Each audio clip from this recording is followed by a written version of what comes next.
김혜자 우리 배우 김혜자 선생님 여러분들 많이 아시죠? 그분이 쓴 유명한 책 꽃으로도 때리지 말라라고 하는 책 많이들 읽어보셨을 텐데 읽어보셨습니까? 네, 제 주변에는 이 책은 읽지 않고 꽃으로도 때리지 말라고 이렇게 꼭 이렇게 들고 다니는 어떤 분이 계시는데요. 그 책의 한 챕터에 이런 이야기가 나와 있습니다. 제가 여러분의 설교 안에 그 이야기를 아예 발췌를 해서 실어드렸습니다. 제가 좀 빨리 한번 읽어볼까요? 어느 여인이 죽어서 천국에 갔습니다. 천사가 그를 맞이하며 당신이 살 집으로 안내하겠습니다 했습니다. 천사가 데리고 가는 길 양옆으로는 너무나 아름다운 집들이 늘어서 있었습니다. 집마다 정원에는 듣지도 보지도 못한 꽃들이 만발해 있었습니다. 여인은 기대에 차서 천사를 따라갔습니다. 그런데 길은 점점 황량해지고 천사는 꽃 한 포기 없이 다 쓰러져가는 판잣집 앞에 멈춰서서 말했습니다. 이곳이 부인이 살 집입니다. 여인이 놀라서 물었습니다. 아니, 저 아름다운 집들이 있는데 왜 나를 이런 곳에 살게 하는 거죠? 난 세상에 있을 때에도 대저택에 살았는데. 그러자 천사가 말했습니다. 부인, 뭔가를 오해하셨군요. 이곳 천국에서는 당신이 지상에 살 때 올려보낸 재료만을 갖고 집을 짓는답니다. 이 책에 우리가 천국에 올라보낸 재료라고 하는 이 챕터가 있는데요. 그 챕터의 시작에 나오는 이야기가 바로 이 이야기입니다. 뭐 이런 비슷한 이야기들 여러분 뭐 많이 알고 계실 거예요. 뭐 천국에 갔더니 뭐 베드로가 나와서 이렇게 인도하는데 뭐 이런 이야기들 굉장히 많이 있습니다. 근데 사실 이런 이야기들은 근거 없는 이야기는 아닌 것 같습니다. 왜냐하면 예수님께서 마태복음 6장 20절에서 뭐라고 이야기하셨냐면요. 그러므로 너희를 위하여 보물을 하늘에 쌓아두라라고 말씀하셨거든요. 그러니까 아마도 뭔가 하늘에서 쌓아둔 보물로 집을 지어주고 계시던가 뭔가를 하고 계실 것 같은데 그 말씀에 비춰봤을 때 이런 이야기들은 그렇게 터무니없는 이야기는 아닌 것 같습니다. 이 땅에서 우리가 뭘 쌓고 있는가? 우리가 이 땅에서 좋은 집, 좋은 차, 좋은 어떤 환경들에 우리가 투자하는 동안 우리 하늘에는 무엇을 쌓고 있는가 생각해 볼 만한 주제인 것 같습니다. 사실 이번 한 달간 우리 공동체가 어찌 보면 조금은 무거운 주제들, 조금은 우리의 매일의 일상, 직장이나 육아나 우리의 삶의 매일의 일상에서는 그렇게 자주 접하던 일들이 아닌 주제들을 가지고 우리 공동체가 함께 말씀을 나눴습니다.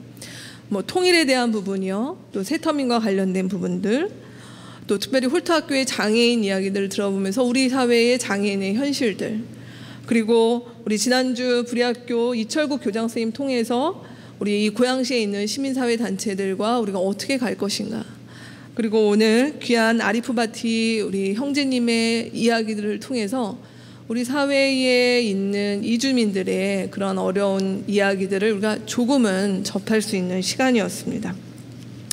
거기다 주중에는 또 저희가 세월호 또 유가족 생일잔치 있었죠. 고 최성호 군의 생일잔치에 저희 공동체가 처음으로 큰 식사를 준비해서 안산에 가서 또 생일잔치를 함께하는 시간이 있었습니다. 또 어제는 올해가 분단 70주년입니다. 그래서 분단 70주년을 사실 맞이하면서 이 땅의 이 분단의 상황을 아파하며 우리가 평화통일 기도회 우리 공동체 또 같이 했었습니다. 이렇게 우리가 6월 한 달간 좀 조금은 무거운 주제들에 대한 것들을 우리가 말씀 가운데 또 여러 초대 손님들의 이야기들을 통해서 듣게 되었는데 여러분 어떠신가요? 이런 말씀들 들으시면서 전에는 내가 몰랐던 것들을 좀 알게 되는 뭐 듣고는 있었는데 현실이 이렇구나 그렇게 하는 어떤 삶의 지평이 조금은 넓어지셨습니까? 근데 오늘 우리가 같이 묵상한 말씀은 이번 주 우리가 도시락 말씀 묵상했던 수요일 날 본문에 나오는 9절입니다. 이 말씀 속에서 주님은 우리 가운데 우리의 삶의 지평이 넓어지는 것이 아니라 그 삶이 우리의 삶으로 어떻게 연결될 것인가에 대해서 우리에게 도전하고 있으십니다. 말씀 같이 한번 읽도록 하겠습니다. 여러분의 설교 안에 있는 잠언 24장 11절, 12절, 27절 말씀 같이 한번 읽겠습니다. 너는 죽을 자리로 끌려가는 사람을 건져주고 살해될 사람을 돕는 데 인색하지 말아라. 너는 그것이 내가 할 바 아니라고 생각하며 살겠지만 마음을 헤아리시는 주님께서 어찌 너의 마음을 모르시겠느냐? 너의 목숨을 지키시는 주님께서 다 알고 계시지 않겠느냐? 그분은 각 사람의 행실대로 갚으실 것이다. 내 바깥 일을 다 해놓고 내 밭일을 다 살핀 다음에 내 가정을 세워라. 아멘. 오늘 11절 말씀에 보면 죽을 자리로 끌려가는 사람을 건져주고 살해될 사람을 돕는데 인색하지 말아라 라고 말씀하고 있습니다. 이 말씀을 듣는 사람이 누구일까요? 잠언 말씀에 너는 이라고 말하는 이 너는은 바로 누구를 말하고 있습니까? 우리가 잠언을 묵상하면서 알게 되는 이 잠언에서 말하는 청자는 바로 하나님을 경외하려는 사람, 하나님을 경외하고자 하는 사람, 스스로 자기가 하나님의 백성이라고 여기는 사람, 오늘날로 얘기하면 교회 다니는 사람, 그리스도인 이렇게 이야기해도 무방하겠습니다. 그 사람들에게 주님께서 무엇이라고 얘기하셨냐면 죽을 자리로 끌려가는 사람을 건져주고 살해될 사람을 돕는데 인색하지 말아라 라고 얘기하셨습니다. 이것은 해도 그만 안 해도 그만의 문제가 아니라 하나님의 백성이라면 누구에게나 부여된 주님께서 우리에게 부여하신 책임이라고 하는 얘기입니다. 여기에서 다른 누구도 우리가 하나님의 백성이라고 여긴다면 주님께서 주신 이 명령 가운데 예외가 될 수 있는 사람은 아무도 없다라고 하는 것입니다. 근데 고민은 무엇이냐면 지금 당장 죽을 자리로 끌려가는 사람, 살해될 사람이 여러분의 주변 가운데 계십니까? 한번 딱 생각해 보세요. 바로 떠오르는 사람이 있습니까? 혹 있는 분도 이 자리에 계실 것입니다. 감사합니다. 근데 많은 경우에 우리가 그렇게 우리의 주변에 우리의 지인에 우리가 아는 사람들 가운데 지금 당장 살해될 것 같은 상황, 지금 당장 죽을 것 같은 그런 위기에 처한 사람들이 그렇게 우리 주변에 많은 환경 가운데 있지는 않은 것 같습니다. 그럼 이 사람들은 다 어디가 있는 걸까요? 우리 지난 4주간 말씀을 여러분 들으시면서 저는 개인적으로 우리 사회에 이 사람들이 분명히 곳곳에 있는데 우리 사회의 이주노동자들, 장애인들, 빈곤층들 분명히 곳곳에 있는데 잘 안 보이는 것 같습니다. 왜일까요? 저는 모르긴 몰라도 아마 그들은 우리가 지금 이렇게 그래도 안전하게, 제가 여기서 말하는 안전함이라는 것은 적어도 우리 집에 쌀도 있고 내가 잘 때 비가 안 새는 천장이 있는 집에 있고 내가 잠자리가 있고 내가 오늘 가서 누울 집이 있다면 우리는 사실 안전한 사람들일 텐데요. 어쩌면 우리가 알고 있는, 우리가 살아가고 있는 우리의 이런 안전지대 가운데 이렇게 삶의 위기 가운데 처한 사람들이 이런 우리의 삶 가운데로 이 사람들이 들어오도록 내지는 이 사람들이 함께 할 수 있도록 하는 모든 길들이 어쩌면 차단되거나 격리된 것이 아닌가라는 생각을 해보게 됩니다. 근데 성경은 이 잠언이 기록되었을 때부터 그리고 오늘날까지 그리고 아마도 우리 주님이 다시 오시는 그날까지 우리가 이 세상을 살아가면서 이 세상 가운데 죽을 자리로 끌려가는 사람, 살해될 위기에 처해 있는 사람들은 사라지지 않을 것입니다. 왜냐하면 이 세상이 깨어졌기 때문에 그렇습니다. 저는 오늘 말씀을 준비하면서 한번 좀 자료를 찾아봤습니다. 지금 세상이 어떻게 돌아가는가. 우리가 지금 세계 현황에서 우리 세계 인구를 지금 얼마로 잡고 있죠? 세계 인구가 60억 좀 넘어가는 걸로 알고 있습니다. 그런데 지금 기아 상태에 처한 사람들이 어떻게 되는지 아십니까? 올해 자료에 의하면 하루에 1.25달러, 우리 돈으로 얘기하면 1,500원. 이 정도로 생활하는 사람들을 절대 빈곤층이라 부르는데요. 이 사람이 12억입니다. 전 세계 인구 가운데 12억입니다.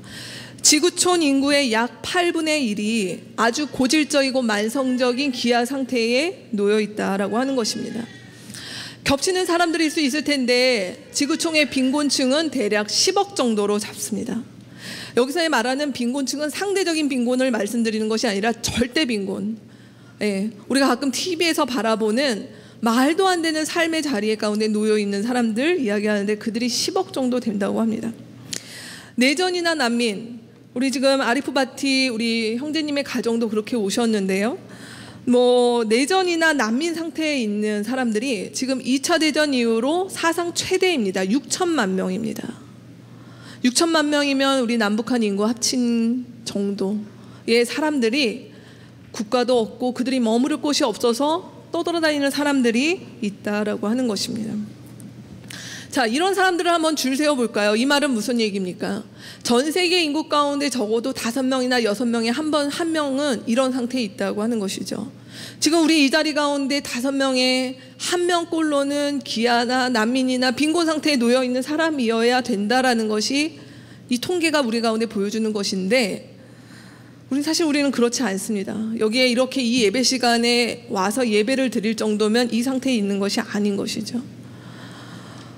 우리가 여기서 예배를 드리기 때문에 그런 사람들이 우리 이 세상에 존재하지 않는 것이 아니라, 오늘도 어떤 사람들은 이렇게 죽을 자리에 살해될 위기 가운데 놓여인 채 그들의 인생을 살아가야 되는 절박한 사람들이 이 세상 가운데 있다라고 하는 것입니다. 저는 뭐 한국의 상황도 이보다 조금 어떤 면에선 날 수 있을지 모르겠지만, 지금 빈민과 빈곤층이 늘어가고 이주 노동자들의 그런 어떤 권익이 보호되지 않고, 이번 주 중에 이주 노동자들이 노동조합을 할 수 있는 법이 통과되었던 걸로 제가 알고 있는데, 조금 나아졌지만 또 그 내부에 실제로 들어가면 여전히 많은 문제들이 있는 것 같습니다. 또 장애인이나 세터민의 이 부분들이 우리 한국 사회에 잠재되어 있는 어려움으로 있는 것이죠. 성경은 오늘 우리 가운데 말씀하십니다. 이런 사람들이 우리 가운데 있다. 설사 그들이 우리의 눈에 보이지 않고 나의 가까운 지인 가운데 없다 하더라도 그 사람들은 소수가 아니고 그 사람들은 생각보다 굉장히 많으며, 그 사람들을 그 삶의 위기 가운데서 구해주고 건져내는 것에서 우리는 자유로울 수 없다. 그것은 하나님께서 우리 가운데 이 땅에서 살아가는 동안 부여한 책임이다 라고 먼저 말씀하고 있습니다. 근데 문제는 무엇이냐? 우리는 이런 이야기들을 사실 어제 오늘 들었던 이야기들이 아니죠. 많이 알고 있습니다. 여러분, 아프리카에 많은 아이들이 굶어 죽어가고 있습니다. 얼마 전에 지중해에서 난민들이 그렇게 정말 어떻게 살아볼 기미도 없이 그렇게 바다에 모두 수장되었습니다. 이런 얘기를 들을 때 우리 마음 가운데 적어도 그 이야기들 들으면서 에이고 뭐 다 그런 거지, 인생이 그런 거지, 이렇게 생각하시는 분들은 없으실 것 같아요. 그런 이야기들을 들으면 우리 마음 가운데 안타깝습니다. 어떻게 이런 일이 있는가? 우리가 눈물을 흘리기도 합니다. 근데 오늘 성경에 무엇이라고 얘기하냐면, 그럼에도 불구하고 우리가 이런 일들을 접할 때 우리의 마음 가운데, 우리의 삶의 자세 가운데 많은 경우에 가지게 되는 태도가 내가 알 바 아니지 라고 하는 태도라는 것입니다. 오늘 11절과 12절 말씀에 보면 내가 알 바 아니지, 아예 이렇게 새 번역에는 번역을 해놓았습니다. 내가 알 바 아니다 라고 말하는 태도. 요즘 우리 사회에 유행하는 용어로는 아몰랑 이 정도가 되지 않을까 싶습니다. 아몰랑의 자세로 살아가는 것이죠. 오늘 12절에 보면 그런 마음을 뭐라고 얘기하냐면 인색한 마음이다 라고 말씀하고 있습니다. 그 인색한 마음, 우리의 마음의 중심에 그런 이야기들을 들었지만 우리의 마음 가운데 그들을 향하여서 무엇인가를 나가기보다는 인색한 마음이 듭니다. 그 마음은 어떤 마음이냐면 불쌍해. 그들을 보면 불쌍하고 안타까워. 근데 나도 먹기 힘들어. 나도 먹고 살기 힘들어. 지금 내 코가 석자야. 내가 나중에 돈 좀 벌면, 내가 나중에 형편이 좋아지면 그때 해야지. 지금은 나도 빚이 많고, 지금은 나도 이러저러 하기 때문에 사실 그들도 불쌍하지만 어떻게 할 수가 없네. 아니, 돈 많은 사람들 뭐 하라는 거야? 빌 게이츠, 우리나라의 재벌들, 그런 사람들이 크게 좀 하면 이런 문제 다 해결되는데, 그 사람들이 정신 못 차려서 이런 문제 생기는 거야. 그게 바로 인색한 마음이 가지게 되는 생각인 것 같습니다. 저는 우리 교회 가족들을 이렇게 만나서 이제 조금씩 알아가고 상황들을 들어보니까 정말 생각보다 빚이 없는 집은 없는 것 같습니다. 다들 우리 사회가 그렇게 아니하고는 살아갈 수 없는 상황이라 집이 있다 하지만 그 집은 나의 집이 아니오 은행의 집이고, 네, 월급은 분명히 들어오는데 바로 그대로 빠져나가는 그런 우리의 일상을 살아가는 사람들이 많이 있는 것 알고 있습니다. 뭐 거기서 저도 자유로운 사람은 아닌 것 같습니다. 근데 우리가 한번 좀 고민해 봐야겠죠. 우리가 뭘 위해서 그렇게 살고 있는 것인가? 나의 어떤 살림살이나 교육비나 문화생활이나 여거나 의식주의 이런 많은 부분들 속에 우리가 하나님 앞에서 이렇게 아몰랑의 자세로 내가 인색한 마음으로 살 수밖에 없는 나의 삶의 구조가 무엇인지 한번 좀 돌아봐야 되지 않는가라는 생각을 해보게 되는 대목인 것 같습니다.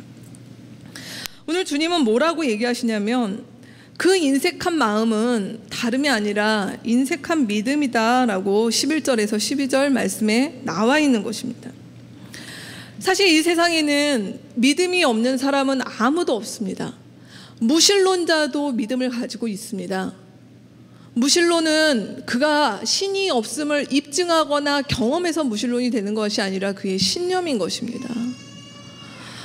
모든 사람이 믿음을 가지고 있는데 우리가 믿고 있는 기독교의 믿음, 그리스도인들의 믿음은 어떤 믿음이냐면 오늘 11절과 12절에 보면 바로 이런 믿음입니다. 그 믿음은 어떤 믿음인가? 하나님이 우리의 마음을 보고 있으시다 라고 하는 것입니다. 그리고 또 한 가지, 그가 우리의 목숨을 지키시는 분이다 라고 하는 것에 대한 믿음인 것입니다. 이 자리에 많은 분들이 어떻게 예수님을 믿게 되셨습니까? 우리가 예수님을 믿는다라고 할 때, 우리가 그걸 회심이라고 얘기할 때 예수님을 믿는 것은 그냥 내가 교회를 다녀주고 뭔가 이렇게 성경을 보고 하는 것이 아니라 예수를 믿는다고 하는 것의 가장 핵심에는 지금까지 살아왔던 나의 인생이 이것이 나의 것이 아니라 하나님의 것이구나. 지금까지 나는 나의 인생이, 나의 시간이, 나의 모든 것들이 내가 결정하고 내가 무엇인가 계획하고 할 수 있는 것인 줄 알았는데 곰곰이 생각해 보니 내가 인생에서 정말 중요한 것들은 내가 아무것도 할 수 없구나. 나의 태어남과 나의 죽음도, 나의 인생의 어떤 굵직한 미래와 나의 어떤 몸의 아픔과 이런 모든 것들을 볼 때 정말 중요한 것들에 대해서는 내가 결정권이 없구나. 그러면 이 결정권이 누구에게 있는가? 그분이 바로 하나님이시구나. 바로 그 하나님이 나의 삶의 주인이시구나. 그래서 그분이 나의 목숨을 지키시는 분이시구나. 그렇기 때문에 내가 나의 삶을 이끌어가고 경영하고 내가 내 돈을 벌어서 나의 가게를 꾸리는 것이 아니라 하나님이 내게 그 일들을 할 수 있는 여건과 여력을 주셨기에 내가 여기 이렇게 가고 있구나 라는 것들을 믿게 되는 것이 바로 기독교의 믿음, 성경이 말하고 있는 믿음인 것입니다. 근데 오늘 내가 알 바 아니라라고 말할 수 있는 사람들은, 그 말을 하게 되는 사람들은 무엇입니까? 바로 하나님께서 나의 목숨을 지키신다는 생각보다는 나의 목숨을 내가 지켜야 된다는 생각 가운데 살아가고 있는 것이죠. 그러니 내가 열심히 돈을 벌어야 됩니다. 내 가정은 누가 지키니까요? 내가 지키니까요. 그래서 다른 불쌍한 사람들이나 이 사람들을 향해서 나의 할 수 있는 여력은 지금은 안 된다고 얘기합니다. 우리 가정의 형편이 나아지고 우리 애들이 좀 더 커지고 내가 좀 월급이 많아지고 나의 집에 대출금이 좀 감해지고 뭐 이러고 나면은 내가 하는 것이지 안 됩니다. 왜요? 내 목숨은 내가 지켜야 되기 때문이지 않습니까? 라는 것이 마음에 가지고 있는 것입니다. 오늘 성경은 우리 가운데 지적합니다. 그게 인색한 믿음이라고요. 우리가 하나님 앞에서 믿음을 시작할 때 우리가 처음부터 아주 굳건하고 뿌리 깊은 믿음을 시작할 수는 없습니다. 처음에는 하나님 내 인생의 주인이시라는 것들을 받아들이지만 그 믿음이 우리 안에서 뿌리 내려서 굵어지는 과정 속에서 분명한 것은 무엇이냐면 전에는 모든 것이 내 열손아귀에 다 쥐고 있어야 되는데 이제 내가 하나님을 믿기 시작하고 하나님이 나의 삶의 주인이 되시기 시작할 때 하나둘씩 그분을 향하여 손가락을 펴고 그분께 맡기고 신뢰하고 내어드릴 수 있는 것이 우리가 하나님 앞에서 성장하는 믿음인 것입니다. 근데 만약 우리가 하나님을 믿은 지 오래되었고 이 믿음의 길을 가는 지 오래되었고 교회를 수십 년째 다니고 있지만 여전히 우리의 마음 가운데 하나님, 그런 것들은 내가 알 바가 아닙니다. 난 늘 먹고 살기 힘들고 난 늘 절박하고 내 가정을 지켜야 되는 많은 이유들 가운데 있기 때문에 지금은 그럴 수 없습니다 라고 한다면, 혹여 우리의 믿음이 인색한 가운데 있는 것은 아닌지, 하나님 우리의 목숨을 지키시는 것에 대해서 온전한 신뢰가 나에게 있는 것인지 우리가 되물어야 될 것 같습니다. 오늘 주님은, 하나님은 무엇이라고 얘기하시냐면요, 우리가 이 땅에서 살아있는 이 모든, 우리가 이렇게 하나님의 마음을 헤아리는 주님, 우리의 목숨을 지키시는 주님을 신뢰하고 우리가 비록 부족하고 우리의 삶의 여력과 여건이 이러하다 하더라도 하나님 앞에 우리의 손을 펴서 그렇게 나아갈 때 주님께서 12절 말씀의 끝에 보면 각 사람의 행실대로 갚으시겠다 말씀하셨습니다. 여기서 하나님께서 갚으신다는 얘기는 이게 복수하신다는 얘기가 아니고요, 페이백입니다. 영어 성경에 보면 페이백이 뭔지 아시죠? 요즘 워낙 뭐 카드사니 뭐 이런 데서 페이백 서비스라고 얘기하지만 정말 너무 작은 금액을 주면서 생색을 내고 있는데, 하나님은 그런 금융회사가 아니십니다. 하나님은 우리가 이 땅에서 한 것에 대해서 어쩌면 30배, 60배, 100배로 우리의 인생 가운데 돌려주시는 바로 그런 분이시죠. 오늘 하나님은 우리 가운데 이 신뢰를 믿느냐, 정말 우리가 하나님 나라의 백성, 하나님의 다스림을 받는 자, 하나님이 내 인생의 주인이심을 믿는다면 우리가 이 땅 가운데서 살아가는 동안 인색함으로 살아가지 않고, 비록 나의 삶의 여건과 환경과 많은 것들이 부족하고 빈약하다 할지라도 내가 내 손을 펴서 하나님께서 우리 가운데 부여하신 이 사람들을 향하여서 손을 필 수 있다면 주님은 우리의 그 모습을 보시고 우리 가운데 갚으시겠다라고 약속하셨습니다. 그러기에 이 하나님을 온전히 신뢰하는 사람이 할 수 있는 것은 바로 27절에 나오는 말씀입니다. 27절 말씀 우리 같이 한번 읽도록 하겠습니다. 내 밭간일을 다 해놓고 내 밭일을 다 살핀 다음에 내 가정을 세워라. 여러분, 이 말씀이 좀 당혹스럽진 않으신가요? 한국 사회에서는 수신제가 치국평천하라고 하는 말 참 많이 쓰입니다. 수신제가 치국평천하가 어디에 나오는 말입니까? 많이 들어보셨죠? 네, 사서 삼경의 대학에 나오는 그런 말이라고 합니다. 근데 이 말은 말 그대로 뭐냐면, 몸을 닦고 집을 안정시킨 후에 나라를 다스리며 천하를 평정할 수 있다라는 뜻풀이가 됩니다. 근데 여러분, 이 말은요, 누구에게 한 것이냐면 사실은 바람직한 선비상, 장차 큰 일을 도모하려고 하는 사람은 우선 자기의 일과 자기의 주변부터 잘 살펴서 뭐 도덕이나 인성면에서 흠잡을 데가 없어야 된다. 우리로 얘기하면 오늘날 고위공직자가 되고 싶은데 털었더니 집안에 온갖 비리가 있는 상태로 어찌 나란 일을 맡기겠냐, 이러할 때 쓰는 말입니다.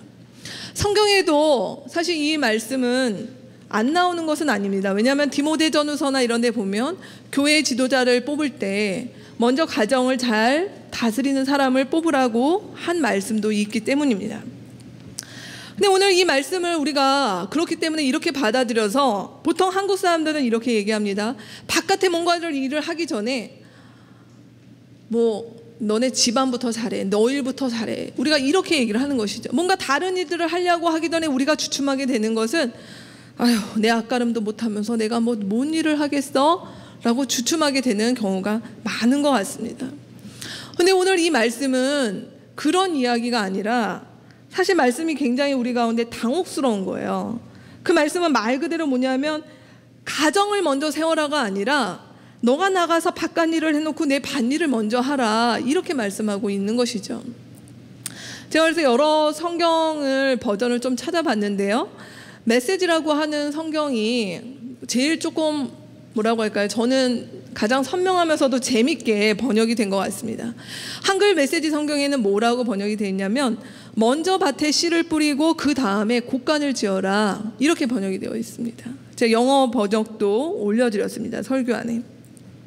이 말씀은 무슨 얘기입니까? 어떤 사람이 곡간을 지으려고 해요. 그런데 밭에 씨를 뿌려서 추수할 것이 없는데 곡간을 지으면 뭐 하겠냐라고 하는 얘기입니다. 장차 소를 키우고 뭔가 가축을 키우고 뭔가를 하기 위해서 곡간이 필요하다면 그 곡간을 위해서는 무엇을 해야 되는가?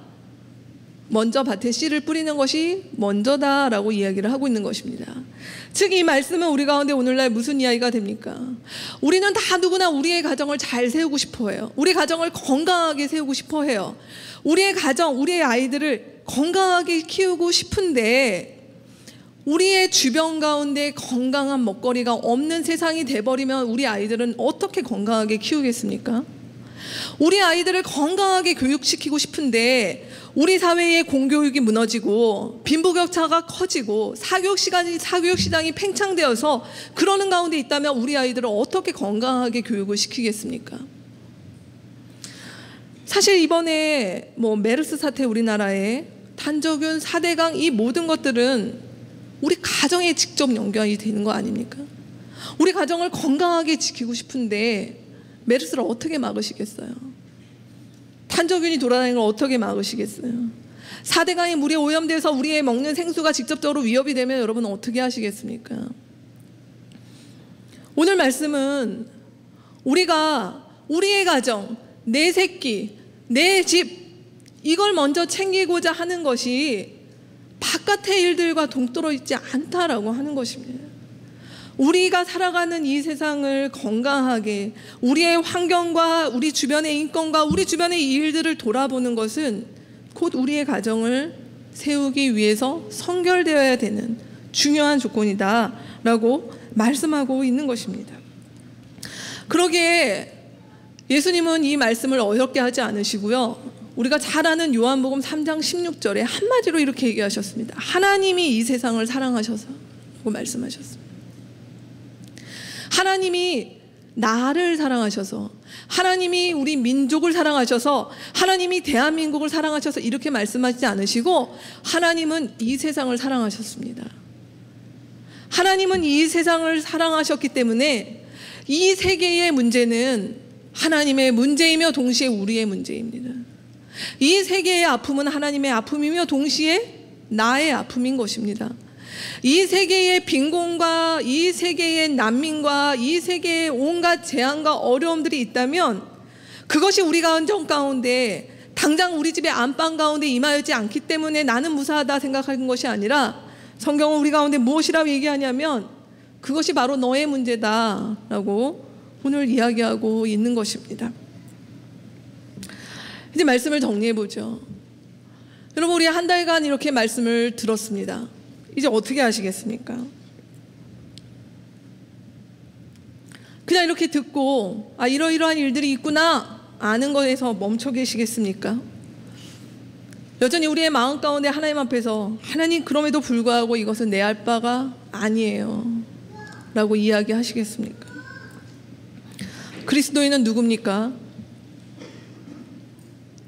우리 주님을 우리의 인생의 주인으로 모시고 정말 그분의 다스림에 순복하기를 다짐하며 살아가는 사람들이 바로 그리스도인입니다. 오늘 이 말씀 가운데 적어도 내 삶의 주인이 하나님이요 주님이십니다 라고 고백한다면 우리의 이 말씀을 여러분의 마음 가운데 깊이 진심으로 받아들이셨으면 좋겠습니다. 오늘 결론에 제가 여러분께 아주 실제적인 한 주간 하실 과제를 한 가지 드림으로 오늘 말씀을 좀 맺고자 합니다. 그것은 다름이 아니라 우리가 오늘 이렇게 말씀을 한 달간 들었던 것들을 정리하고 여러분 이것들을 그냥 우리의 신념으로 우리의 생각 속에 머물러 있지 않고요. 사실은 많은 분들이 아시겠지만 우리의 신앙은 딱 두 가지를 보면 결론이 납니다. 내가 물질을 어떻게 쓰는지, 내가 시간을 어떻게 쓰는지가 곧 내 신앙을 말하고 있습니다. 제가 이렇게 계산을 좀 두들겨 보니까 우리의 시간이 1년이면 8,760시간입니다. 그 시간에 10분의 1, 876시간, 그리고 100분의 1을 한다면 반올림해서 88시간 정도 됩니다. 여러분께 도전 드립니다. 여러분의 1년의 시간 가운데 적어도 1%를 이렇게 삶의 위기 가운데 처해 있는 사람들을 위해서 써보시는 것을 여러분에게 도전 드립니다. 나의 1년에 이렇게 8,760시간이라고 있는데 그 중에 1%, 88시간 정도. 사실 어떤 분들한테는 쉬운 일일 수도 있고 어떤 분들한테는 너무 어려운 일일 수도 있습니다. 그러나 한번 내가 어떻게 1%라도 다른 사람을 위해서, 위기에 처한 사람을 위해서 살아갈 수 있을까 고민해 한번 보십시오. 또한 여러분의 물질에 대해서도 마찬가지로 도전을 드립니다. 저는 여러분의 각 가정이 얼마를 버는지 사실 잘 모릅니다. 그런데 저희 교회에서는 사실 11조 헌금이라 하지 않고 청지기 헌금이라 이제 명칭을 바꿨습니다.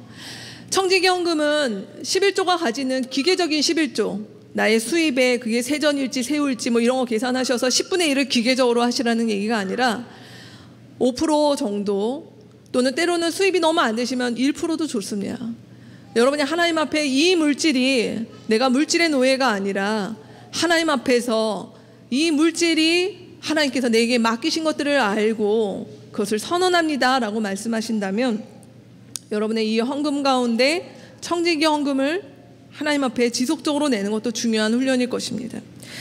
저희 교회는 개척 초기부터 우리 교회의 전체 수입의 3분의 1을 외부로 보내는 것들을 하나님 앞에 결단하고 이렇게 개척 과정 가운데 임하고 있습니다.